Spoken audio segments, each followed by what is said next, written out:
Welcome to the Web Platform Podcast, a developer discussion that dives deep into all things web. We discuss topics relevant to developing for the modern web and the web platform of today, tomorrow, and beyond. Hello and welcome to another episode of the Web Platform Podcast. It's summertime. Let's talk about some web stuff. We are your hosts this week, Justin Ribeiro and Danny Blue. Danny, how's it going? It's going pretty good. My dog is bigger than it was the last time, and has mostly stopped peeing in the house. I feel like those are solid improvements. Have you lost any furniture to the dog chewing on things?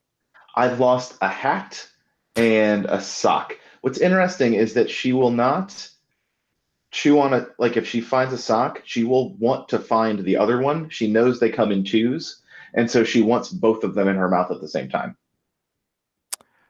Classic puppy dog maneuver, if I will ever say. So I'm glad summer's treating you well. And hey, it's summertime here. And but you know what? The web keeps going. And today we're talking about all the Angular. It's amazing to me that any work gets done in the summer on the platform. I mean, there are so many interesting things to do. We were all just talking about rebuilding, tools that we feel need to be rebuilt just because. So kudos to the engineers for continuing to work on the platform. We all appreciate it. And speaking of people, working on stuff and whatnot, it's time to introduce our guest this week. Stephen Fluin, Mr. Stephen Fluin. So good to have you back. Hello. How's everything going? I think it's going pretty well. I feel like, the web's really killing it in 2019. We're doing pretty good, I think, across the board. I personally use the web a fair amount at this point. It has really started to replace some of the native things, right? Like it intrigues me. I think it might catch on. I think it's just new enough and exciting enough that it might a couple people might end up using it. I will say I am legitimately at the point with desktop PWAs, especially, that whenever I come across anything and it asks me to download an app, I get angry. We're real close on the edge now on that, I think. Because I don't want to use your app. That doesn't look good. That doesn't look good at all. I've never seen that screen. Speaking of the web, my tab just crashed. I'm going to leave that in there now. It is, I don't know if you can see it, but on our screens, I see green and it looks like squiggly lines from a interspersed television set from the 50s. Look, we didn't say the web was perfect. So for those out there, Stephen, who don't know you, tell everybody a little bit about yourself. Sure. So I lead developer relations on the Angular team here at Google. So my job is working with the community, working with the engineers on the team to help you build awesome things and to help make sure that the things that we build for you are as awesome as possible. So on a day-to-day basis, that means I am out speaking at conferences, doing awesome podcasts like this one, but also building tools on top of Angular, like our little update guide, making sure that the things that we're doing actually make sense to the world and trying to help explain the crazy world that we live in a way that is valuable to others. And you've been around the web for a long time, Stephen. I mean, we've known each other for, I feel like, decades at this point, but I know it hasn't been that long. You're a young man.'ve got time, but you've been around the web for a long time. I mean, where did you start out? Like, where was your first sort of web experience? Sure. So I've been doing technology, I don't know, since like 2001-ish. I started learning programming when I was 8, but that was way long ago. That was when we were doing C++. But really, I got into web programming using PHP, building websites, because I just love this idea that in a few moments and a few hours, days, you could build something and share it with the world. And that's always been a magical experience that I think exists all the way up till today. So I've been doing lots and lots of awesome things for a long time. And even before joining Google, I was a GDE like yourself, and I ran a GDG up in Minnesota. And then I realized, hey, I've been volunteering for Google for a long time. Maybe they might want to pay me. And rightfully so. You've done some amazing work over the years, and now you're sort of in the Angular world of stuff. I mean, Angular's come a long. I feel like Angular's come a long way recently. Like, Angular's been around for quite a while, but all of a sudden now Angular has said, you know what, we're just going to turn it up to 11. Yeah, definitely. I mean, it's kind of funny. Back in the AngularJS days, like think back to like 2009, 2010, we're just starting this revolution of building these kind of richer client-side applications. I mean, Gmail did it all the way back in like 2004, 2005, but for the rest of us, that was a really hard thing. And so AngularJS was one of the first technologies out there that was like, hey, what if we thought of these things like an application, and we had structure, and we tried to design these APIs that were a little bit more natural than just like $ID.hide, $ID.show, where you kind of had to manage the entire rendering layer yourself. But what was nice about AngularJS was that everything kind of grew naturally. So we got more and more users, we got better. We got more users, we got better. We got more users, and we got better. And so we had this very, very nice, smooth evolution curve. But then the team was kind of looking at the world very broadly. So what were the applications people were building? What were the needs users had? And what were the technologies that existed on the platform? And the team realized that they needed to rebuild in order to take advantage of those, in order to build the right things for users and developers. And so that's kind of back in 2013 or 2014-ish time. That's when they started working on the new version, which was basically a rewrite using the same philosophies. That's when they started on Angular. And if you look across the ecosystem, one of the challenges that we had was back in the AngularJS days, no one knew who we were when we messed up. But with Angular, every step that we took building out this platform, everyone was watching. And so there was a ton of pressure to get it right, a ton of attention, all the way to the extent where now, for example, when Mishko makes a important or unusual or interesting commit, it ends up on the front page of Reddit on a lot of the JavaScript and Angular subreddits. And that's always a little bit scary for someone on our team like me. Yeah, no, I mean, and like it was such like because that's one of the first. I started out on Ember, and then ended up moving over to Angular for a lot of stuff. And it was in the transition period between AngularJS and Angular 2 that like you said, like I started watching commits of what was coming in. I did the same thing when the first commit started landing for Ivy. I was doing the same thing. I would keep going back and be like, oh, there's something else in there. Oh, there's something else in there. I wonder what's happening. And that I didn't even think about. But yeah, that must be absolutely terrifying. Yeah, and I mean, we've tried to get a little bit ahead of this, where we now go to conferences, we now do events, and we try and explain to people what's coming. But it's a bit of a double-edged sword, because when we tell someone what's coming, there's a risk that we're going to be wrong. There's a risk that we're going to have to change our minds. And so this is the kind of magical, fun world of having to do open source. And we've got so many people that are paying so much attention, but I also want to acknowledge that most people aren't out there paying attention. Like I was at a conference last week called Angular Mix down in Orlando, Florida. And I was giving this talk, and someone raised their hand in the middle of my talk and said, what's Ivy? And it was such a great question, because I've been talking about it for a year and a half, almost too much, but it was so refreshing to hear someone that's not paying a ton of attention. They're just trying to get their jobs done. And I think that it's a really good reminder for all of us that most web developers are really not trying to focus on this crazy framework world. They're not trying to focus on the evolution of the ecosystem. They're just trying to get their jobs done, and they're trying to figure out what's important. How do I stay up to date? How do I keep my skills useful and valuable?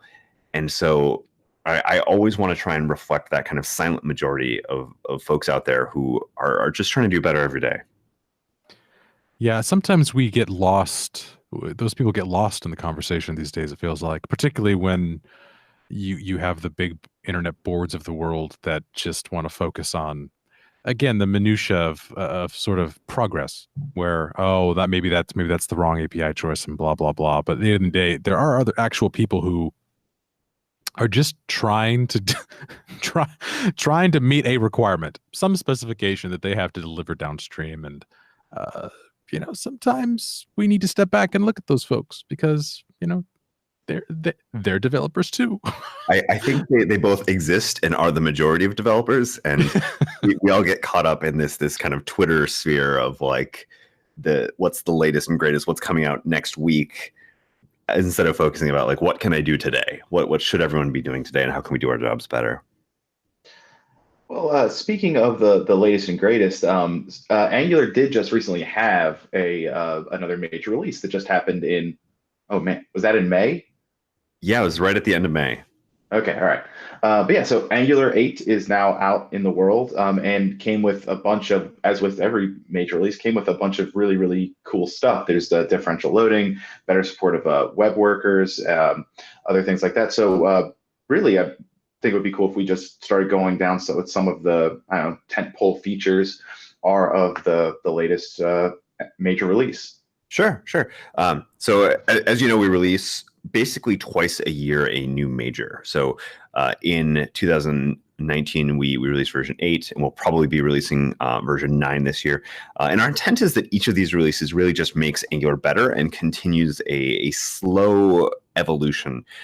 One of the things that we value super heavily is this balance between stability and innovation, where we're going to keep throwing new versions out there. We're going to keep throwing new major versions because that's what semantic versioning asks of us, because we want to keep evolving and reacting to the community. But at the same time, we want to make this really, really strong commitment to developers that the code that you wrote last year, the code that you wrote this morning is going to keep working into the future. And the skills that you've developed in the past are going to keep working. And so a lot of the features that we shipped in the most recent version 8 are actually features that we're taking advantage of automatically, where we've taken on this philosophy that you shouldn't be responsible for keeping your code up to date with Angular. To a certain extent, we should be keeping your code up to date with Angular. And part of the reason we do this is because we actually have to do this at Google. So Angular is very popular in the open source, kind of millions of Angular developers are out there. But we also have thousands of applications or thousands of projects within Google that are using Angular. And how it works at Google, because we have all of our source code in a single repository, is that when we make any breaking change to Angular, we actually have to go and update all those 1,000+ projects to make sure that all their tests continue passing. And so we deeply understand the pros and cons of update cycles. And so we've really relied on automation to take advantage of that. And so a few of the features that we shipped in version 8 are really trying to kind of subtly improve the user and developer experience without, again, changing anything too dramatically, and whenever possible, taking advantage of these things automatically. So the first feature that you mentioned, differential loading, is actually something that's been possible using the web platform for, I don't know, I'll say a year or two, but it hasn't been super popular. So what differential loading is it's a term for when the browser makes the decision of what JavaScript to load. Now, you could be doing this in the JavaScript layer, but there's actually a better way where the browser vendors have all started implementing a module syntax for importing scripts. So in the browser, there's actual native support for ES 2015 modules using just a normal script tag.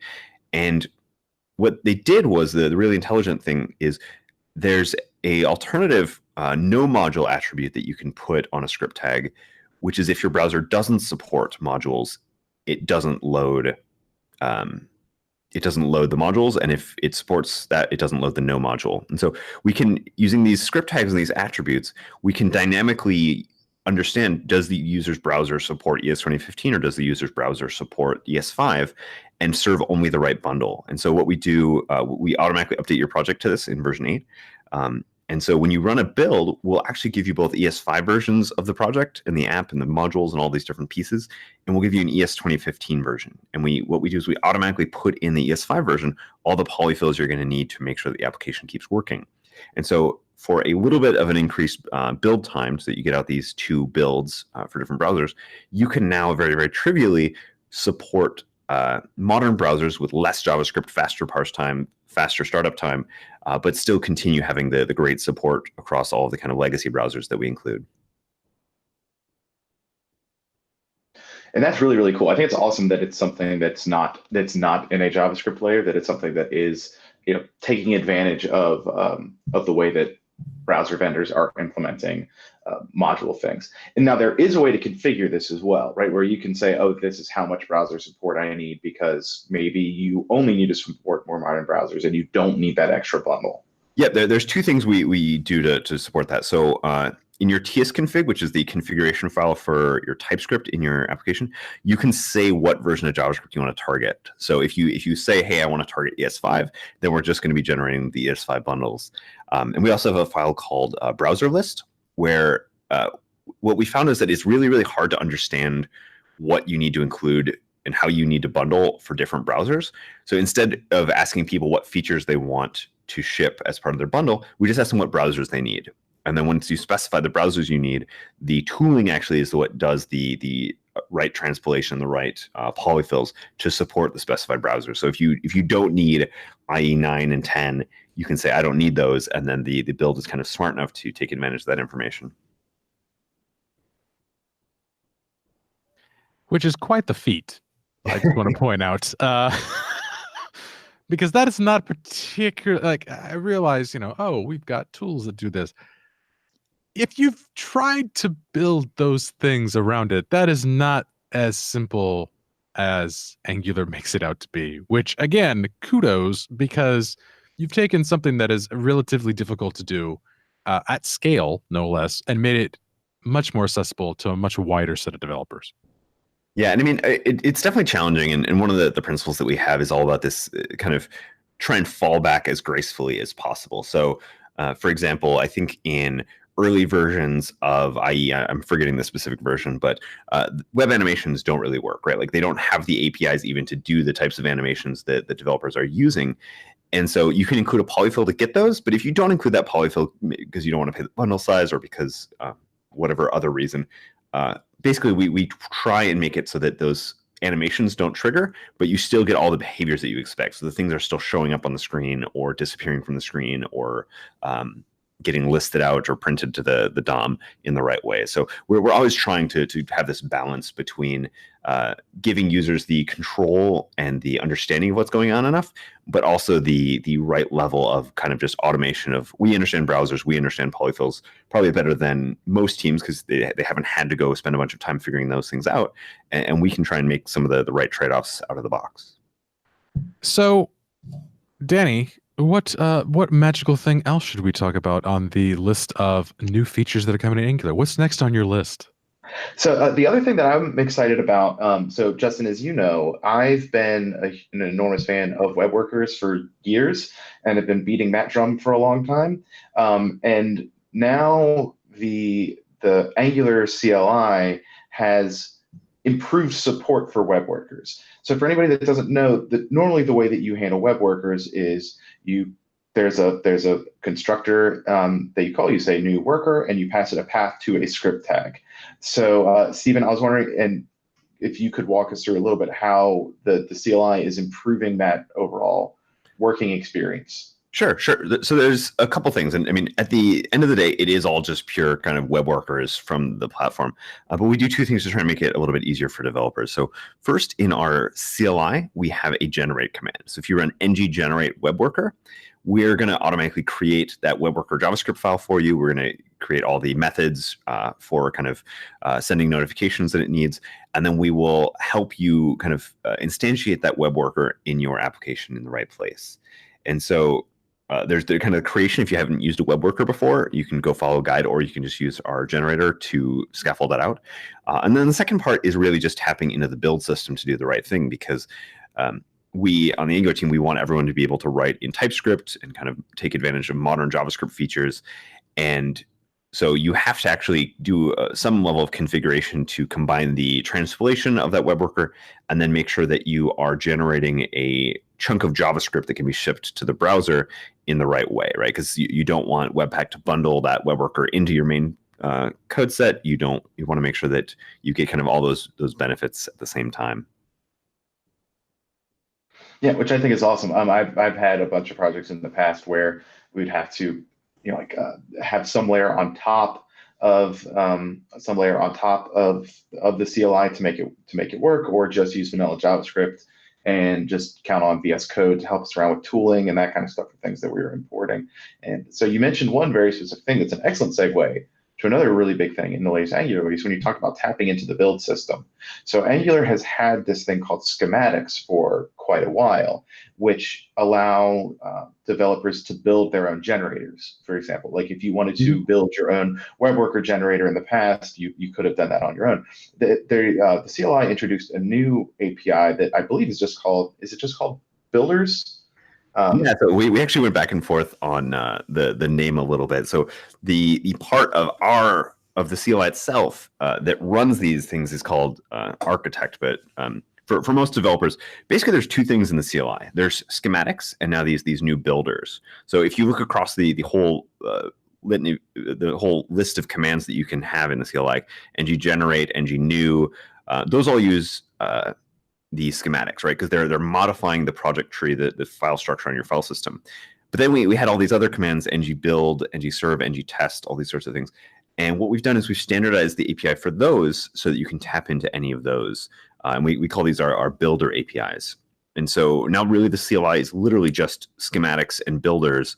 And this is intentional because we want the CLI to be as extensible as possible. And so there's a bunch of teams already out there using these new builder APIs to tap in. One of the really exciting ones is kind of a feature that I call ng deploy, where teams are building integrated build and deployment. So if you use Firebase, if you use Azure, if you use Netlify, you can actually just ng add a package into your application. So basically it adds in an npm dependency and does a little bit of setup.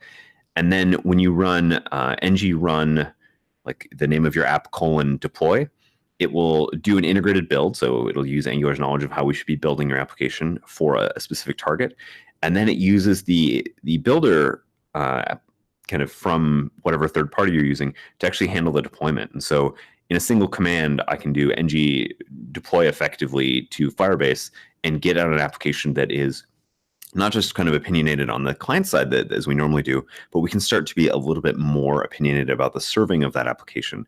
Because this is actually a area that we're investing a lot into in the long run, because we've seen over and over and over that JavaScript developers are fantastic at building applications, but when they start getting into serving their applications, that's a very hard transition. And so we are starting to take our first steps into helping developers serve their apps too.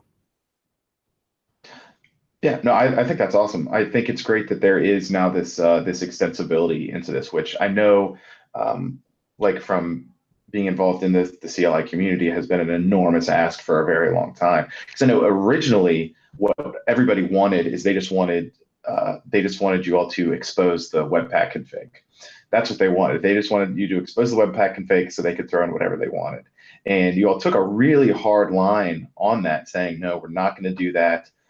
This is after you'd already switched in the early days from System.js to Webpack. You're like, we're not going to expose that. It's an implementation detail. So it's really cool that stuff is now out now. My follow-up question to you mentioned about the builders, do all of the built-in Angular commands in the CLI now use that builder API, or are there some that are hanging out in there that aren't that are maybe doing their own thing? I mean, there's weird ones like ng version and ng help that are all custom code built into the CLI, but for the most part, we're using the APIs that we want everyone else using as well. Yeah, I remember the Webpack conversation, and I remember thinking to myself, please don't let them expose that. Yeah, it's funny. Like you said everyone wanted Webpack config, and I would actually slightly tweak that. They were asking for access to the Webpack config, but what they really wanted is to be able to extend the build and do other things. Where actually getting into and modifying our Webpack config that we set up would actually be a detriment to what they were trying to achieve. Yeah, no, I agree. And it so drastically complicates troubleshooting and anything else that you can think of as well. No, Webpack's easy. It just, you put the thing over there and then magic happens. Webpack is fantastic. No, not like Webpack is a hugely important tool for our ecosystem, and that's why we're so kind of based so heavily on it. And we see the future continuing to evolve. So one of the things that is actually in the 8.0 release, but we haven't announced it, or we're not pushing people to it, but that'll happen very, very soon, is Basil, where we actually see that there's opportunities for more incrementality, there's opportunities for more distributed and parallelized builds, where we want to bring the best of how we build Java code and C code and .NET code and bring that into the JavaScript ecosystem rather than treating everything as a single giant monolithic build step. And so as soon as we're ready here, we're going to be telling people, give our Basil capabilities a try, because we feel like they're valuable. And the first step that we're doing there is we're trying to give developers feature parity with what they have today. And so when you opt into Basil with Angular and CLI, you're actually still using Webpack under the hood for bundling, right? Because Webpack is actually really, really good at that. But what it does is it separates out some of the things like TypeScript transpilation and the Angular compilation in a way that we feel like over time we'll be able to make incremental and then be able to have kind of dramatically faster, parallelizable builds, which is going to be a huge win for the ecosystem if we can be successful there. We have a lot of really cool ideas, but I mean, obviously Webpack's done such a great job for such a long time that trying to kind of push the ecosystem in this direction is still an interesting challenge. So for those that are listening that might not know what Basil is, can you give us like a 1 or 2 sentence explanation? Sure, yeah. So Basil is the build system that we effectively use at Google. So in Google, we have this giant monolithic repository with everything from every Angular app that Google ships to Google Cloud to Gmail, all these sorts of things. And in order to build all these applications at scale, you need a really highly parallelizable, really fast build system, really correct build system. And so we've been using Basil for, I think, 10 plus years within Google. And in the last few years, it's been open sourced. And so what the Angular team is trying to do is we're trying to bring Basil into the Angular ecosystem to solve problems for web developers. And typically that problem is build and test time. So we feel like we can add Basil into the mix, keep Webpack as it's a very essential part of the ecosystem, but then use Basil for the things that can be made incremental, the things, and take kind of a step towards improving the situation. I dig Basil. I use it for some things that I've been sort of built around over the years. Because it hasn't been out that long. Well, open source wise, and it's Apache 2 license, so feel free to contribute out there if you're if you're looking for yet another thing to contribute to. Again, I dig that. I dig the Angular sort of pathos, where you step back from it and say, how am I going to help a very wide span of developers in a way that is extensible into the future? Because a lot of times when you see major releases that come out, right, they are significant shifts where, oh my gosh, I have to rethink significant portions of what I do on a daily basis to be able to either convert something that I have or build something new on that new thing. And Angular, I feel, has done a really good job of sort of moving the community forward with them, as opposed to just saying, these are the features we're giving you, right? There's been a lot more conversation around that. And when you look at the build subsystem, the CLI, all these sorts of things, it gives you a really nice developer experience without, sort of, a lot of hand-wringing, which is not the case for all things. Yeah, I mean, we're trying to both bring the best of Google in terms of keeping everyone up to date, moving forward together, having high levels of agility. We're trying to bring those things out to the public open source world, and we're trying to bring the best of the open source world into Google as well. So, I mean, even going beyond like our own commitment to stability and bringing everyone with us, we feel like it's our responsibility to change how the ecosystem thinks about this problem too. Because one of the things that I talk a lot about is in just pure vanilla JavaScript node land, when one of my dependency updates, I run npm update or yarn update, I move to the latest version, and then I go see what broke, right? And then I go like line by line by line fixing all the errors, or maybe I go read a migration guide. And we feel like this is kind of fundamentally the wrong way to think about the problem, because in that case, you have the person fixing the problem who's actually least aware of the change. The team that created the change, right? The team that created the dependency, the library, they're the ones that know how you need to evolve and how you need to change. And we feel like schematics are a really good way for your dependencies to take responsibility for themselves in your application. So we did this with differential loading, where we turned it on for you automatically. Angular Material does this, where Angular Material does this, where in the version 8, we actually changed the import paths, right? Because we need to do this for bundling reasons and performance reasons. And we didn't ask developers to go and figure this out and go fix a bunch of bugs and do that all themselves, right? We did this for them because the authors of Angular Material are in the best position to help developers stay up to date. And so we're seeing kind of broader and broader adoption of this. So, for example, we're seeing entire companies keeping themselves up to date, where the shared components team is actually writing out schematics that move the company along and keep everything kind of moving forward in a consistent manner, because the end state that you're trying to avoid is that everyone ends up on different forks, everyone ends up on little islands that eventually just die, right? They become incompatible, they can never update. And this is what we've seen many, many times, where you hear from teams and they say, I'm stuck, I can't stay up to date, I can't get to the latest version because of X. And we feel like a lot of smaller investments along the way are the right approach. Yeah, the upgrade thing for schematics is, I think it's more difficult to do than just like simple generation and that kind of stuff. But I think, especially initially, I saw some folks just comparing them to existing generators that existed. But as soon as you got to the thing where it's like, well, no, but you can change, you can upgrade this, one thing to another, or like if you change like the order of your arguments or change it from a list of arguments to an object, you can script that so that you don't have to manually go in and fix all the errors.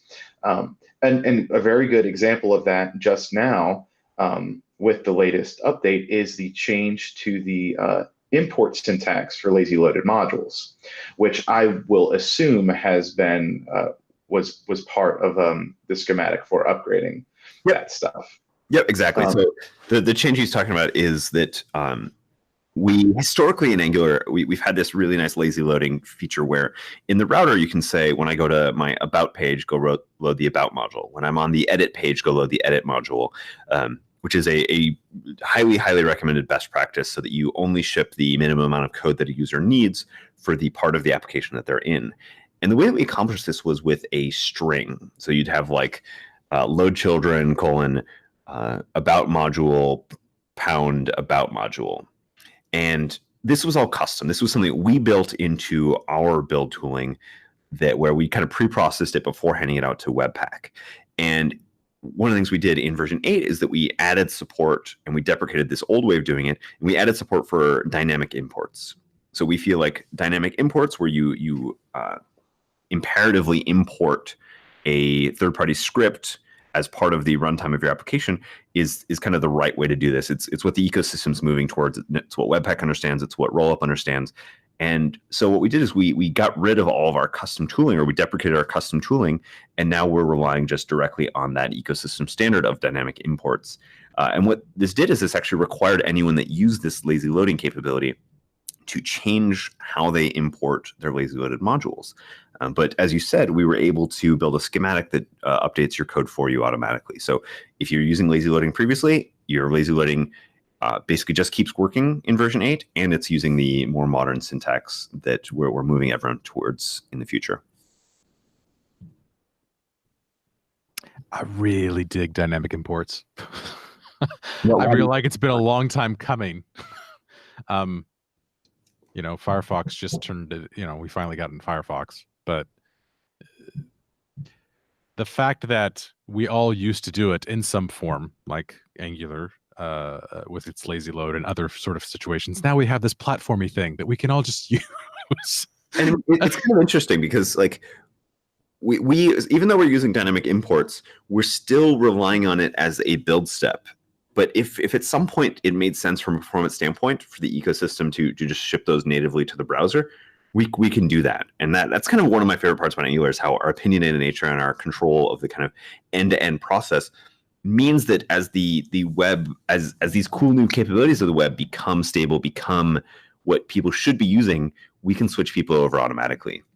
My other favorite example, which is a little bit pie in the sky, is WebAssembly, where if it made more sense for Angular to be written in WebAssembly, we could go and do that, and people would barely, they wouldn't even be affected, right? You just keep writing your Angular apps, and maybe Angular is running in WebAssembly. Now, we're not doing that. We have no plans to do that. We don't necessarily think that's the right option, but I love the idea that we could do that. Yeah, the platform surface has really given us more of those pie in the sky opportunities, right? Where all of a sudden, well, wait, could I eke out more perf this way? And again, like you said, not change the end developer experience. It would be this sort of unknown quantity that they're like, oh, I just got more performance and I had to change nothing I do. For a long time, we just didn't have that, right?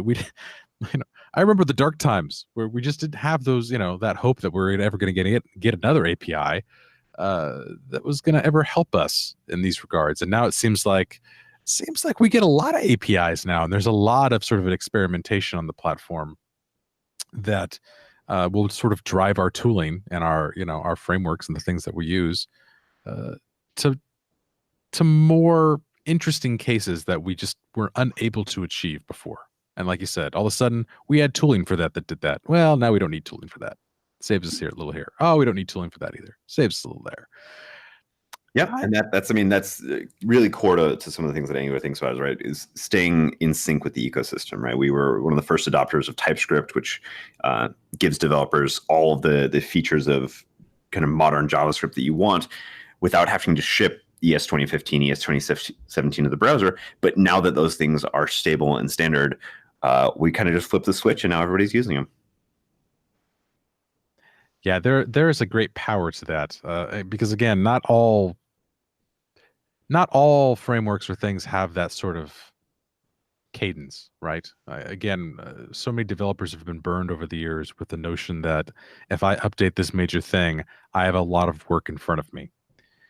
Yeah, and I mean, like there's so many of these that we're focusing on. I mean, custom elements is another one that we're really excited about, but custom elements aren't perfect, right? One of the examples that I've given for a long time is that if you build a custom element form control, there's no way to actually wire it into the form, right? You have to go and intercept the submit button. You have to go collect the value yourself, and then you have to modify the value of the form and then submit it yourself. And so that was a lot of like manual steps in vanilla JavaScript, whereas in Angular, you could actually create a custom element form or an Angular component form element that using control value accessors just kind of it gets enrolled into the form and gets handled by the framework and the orchestration that we're doing.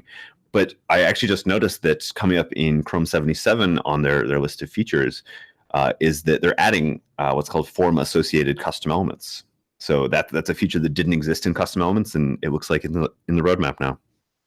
Yeah, that's coming down through the spec pipeline too, because the thorn thing has been a pain in the side for a long time, where we just did not have.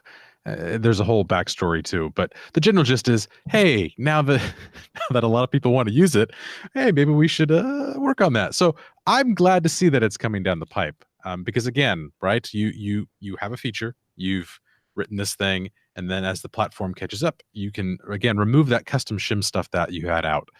And again, there's a lot of value, especially now when we all sort of focus on, or ideally we should all be focusing on one of the many performance things are bundle sizes, where, hey, maybe I don't need to ship 3 megs of data down to this thing, and probably should not. I look at the stuff that, between, Angular elements and everything else that's going on that side, and all these sorts of pieces to various puzzles that, again, custom code comes out, platform slides in. And then same thing on the tooling side. Oh, you need to update that? No problem. Tooler does it for you. And we give developers that experience. It is exciting times right now. Go ahead, Danny. I was going to say, we're starting to run out of, we're starting to get close to the end of our time. And I wanted to make sure that we had a chance to talk about the current state of Ivy in Angular. So with Angular 8, I know that Ivy is available as an opt-in preview in compatibility mode. What does that mean? Sure. So for those of you who don't know, Ivy is a project that we embarked on for a little while now that's really designed to rewrite our renderer and our compiler. So under the hood, how it used to look and how it looks today in the kind of the default mode is that Angular ships a runtime effectively, and it kind of interprets your code along the way. So every template instruction, we load that metadata, and then we run the appropriate pipes, directives, or calls out into your code. And what Ivy does is it changes the way that we compile your templates down, and it changes the way that we execute Angular, where instead of Angular running your code, it's going to be your code invoking Angular, which has a whole bunch of long-term benefits in terms of debuggability, in terms of the ability to have dynamic things happen. And so it's basically a full rewrite on our compiler and runtime that we've been working on for a while now. And so as you said, we announced the Ivy opt-in preview that's really focused on compatibility. So we're at a point now where we feel like we are very, very compatible, and we think that most applications will just kind of work when we flip the switch. And so we're asking folks to give it a try and let us know if or where we break them, because we know that there's going to be a long tail of apps that are maybe relying on unspecified behavior in our API, or some weird quirks between like the timing of lifecycle events and change detection and things like that. And we want to try and understand all of those pieces. So if you wanted to try opting into this new runtime and compiler, you basically just go in your TS config and you create a new key called Angular compiler options, and you set enable IV to true. And what this does is it does a compatibility compilation of all of your dependencies in your node modules folder. And it turns it from all that metadata format that we used to need into the set of instructions that we need now for the new runtime. So really, developers that do this, you might see some errors. If you see errors, definitely file an issue and let us know about those so we can fix those up. But even just today, you'll see better debugging where like the templates, if you step into the debugger while debugging some sort of rendering issue in your template, it makes a lot more sense now. We're seeing memory usage go down. We're seeing, we've got some good indicators for long-term performance. And then right now, generated code is smaller, but Angular itself is actually bigger. One of our big goals is actually to make everything smaller, just as we've done kind of over and over and over on the Angular team, is we make changes to how we do things that should make your code smaller, faster, and better for users. So right now we're in the opt-in preview. Definitely give us feedback. Our plan is, and plans can always change, I will say that, that this fall, going into winter, we'll be doing a new major version. And our hope is that we'll be able to turn Ivy on by default for everyone. But we only want to do that if we have this kind of full compatibility where we can bring the entire ecosystem with us. We don't want to leave anyone behind to switch this. And we actually have a track record of doing this. We did this between versions 4 and version 6, where we swapped out the renderer without anyone noticing. So I think we're talking a lot more about this one because it's a little bit more of a radical change that involves our compiler changing a little bit more extensively. But the idea is get everyone over onto Ivy, and then after that enables a whole bunch of really new exciting things around smaller bundles, shipping just the parts of Angular you need, being able to do faster, smaller incremental builds, and then all those kind of debugging benefits that I mentioned. So I do have one more question, and so if for anybody that's been following along with any of the Ivy stuff, so for now in the compatibility mode, or this compatibility preview, or exactly what you want to call it, everything looks the same. You're still bootstrapping your components the exact same way, and like you said, at the moment your bundle size might actually go up a little bit, but that's really just for now. When are we expecting, when Ivy becomes default, that the new Bootstrap syntax will come in where you just call like the render component function? So Danny's referring to an experimental API that we've been playing with called render component. That is not part of our public API. We have not committed to that yet. We aren't sure yet. So we'd like to find a way that everyone keeps their code bootstrapping in the exact same way it does today with Bootstrap module. And we still get smaller bundle sizes, but all of some of our experiments that have been resulting in like a 14 KB hello world, those are using this new API that he mentioned, but we do not have concrete firm plans for that, because we have this real strong commitment to stability and innovation, right? We want to give everyone the benefits without having to make them change how they bootstrap their code. So I don't know what the future of that looks like. If you're interested, we actually have an example of that in our integrations folder in our Angular repository on GitHub, but it definitely don't think that that's part of our public API or somewhere we're committed to going. But you are hoping to see those same benefits, regardless of whatever the syntax is. Yeah, so we want to get everyone on Ivy so that we're using the new instruction set and get a whole bunch of benefits right away, as soon as we can flip that on for everyone automatically. And then that's when we start exploring, okay, how do we make sure that we're taking advantage of these benefits in the best way possible? Because what we see is that in real world applications, most people want to use all of Angular, everything from sanitization to dependency injection. But we want to give people both the option not to use those things, and to, if you're doing lots of lazy loading and code splitting, maybe you only pull those features in subparts of your app. Awesome. Well, we're just about out of time. Stephen, is there anything we have not asked you that we probably should have asked you, but we've just been, busy talking about other stuff?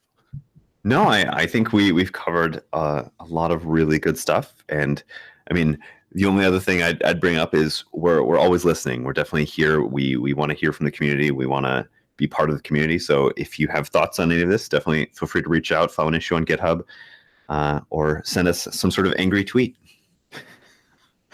Always try for the less angry tweets, visitors, if you can. No, I like that those are the only two options. Send a PR or tweet angrily. No. Most of the angry community is absolutely fantastic. Like we are so amazingly lucky to have such a great community. Well, Stephen, thank you so much for coming on the show today. It's always great to have you, and we hope you come back and tell us more about all the wonderful things you all are doing over at Angular. Yeah, maybe when Ivy's default and we flip that switch for everybody. Sounds good to me. I like the sound of that. Danny, closing thoughts before we wrap up episode number 190 of the Web Platform Podcast?